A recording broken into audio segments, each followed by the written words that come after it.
Joined now by Strikeforce Women's Bantamweight Champion Miesha Tate, who will go against Ronda Rousey this Saturday here at Nationwide Arena. And Miesha, I got to ask you, how's training camp and how you feeling heading into this fight? I feel great. I'm really, really glad that the time for talking is done. I'm glad that, the fight is right around the corner because it's been, not only highly anticipated for a lot of other people, but for myself. I've been really looking forward to this moment. I'm just really ready to get in there and rock it. Yeah, and you mentioned talking, and yes, there certainly has been a lot of talking between the two of you for this fight. A lot of animosity, maybe even hatred. Where does that come from?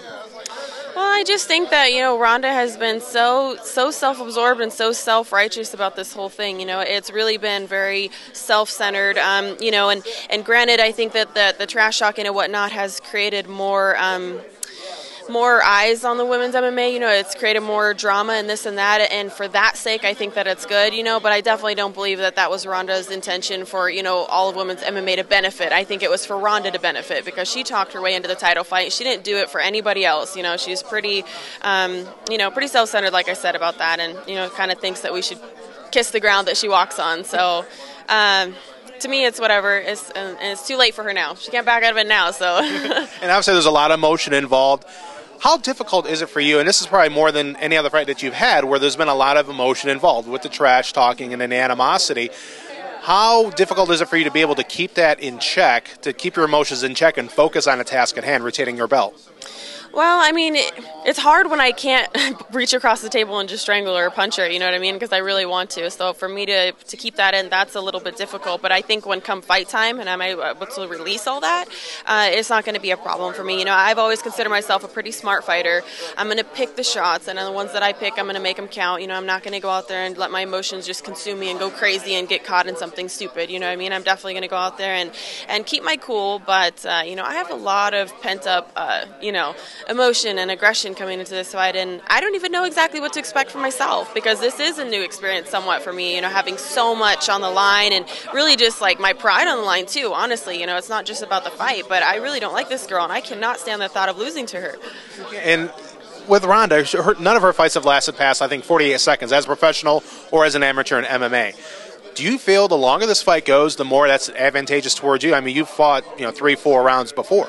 Yeah, well, I know I can do that, so I have no worries. And, for her, I think she thinks she can do that, but I'm telling you, it's different when you get out there and you spend the time in the cage and those bright lights are hot on you that whole time and there's cameras in your face and, this is such a big, high-intensity moment that I kind of think she's more of a sprint athlete, honestly, and I think when she goes out there, she looks pretty damn desperate. She doesn't want to be exposed. She goes out there, she tries to take the person down as quick as possible and get the submission as quick as possible, and I don't think that's because she necessarily thinks that that's great. I think it's because she doesn't want to be exposed in any other areas, so for me, the longer the fight goes, I'm totally fine with that. If I can finish it quickly, I'll be looking to do that too, though. And how do you see this fight playing out come Saturday night? I see her coming out probably real strong, the first couple minutes of the first round, maybe having a little bit left in the second round if it makes it that far. And then after that, I think that she's going to start doubting herself. I think definitely when she can't do what she's been doing to everyone else, and be so successful as she has been, she's going to start to wonder why, and she's going to start to doubt herself. And once you get that little seed of doubt in you, it can spread like cancer. Yeah, and you win this fight, and now we've talked before about Cyborg being out of the picture for a while and all that.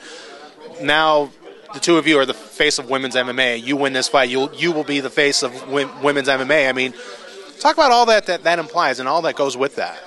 Well, that title is really a huge honor. It's not something that I take lightly. If someone refers to me as the face of women's MMA, I'm really humbled and honored. I'm like, wow, that's an amazing accomplishment, and I worked so hard that, it feels right for me, and I want to try to be the best role model I know how. I'm not perfect. Everybody makes mistakes, and it's been trial and error, and I've learned a lot of things along the way, but I think that how I became a champion was tried and true, and it was right. I definitely never talked my way into the title fight. I never tried to play on the looks that I deserve more because of that.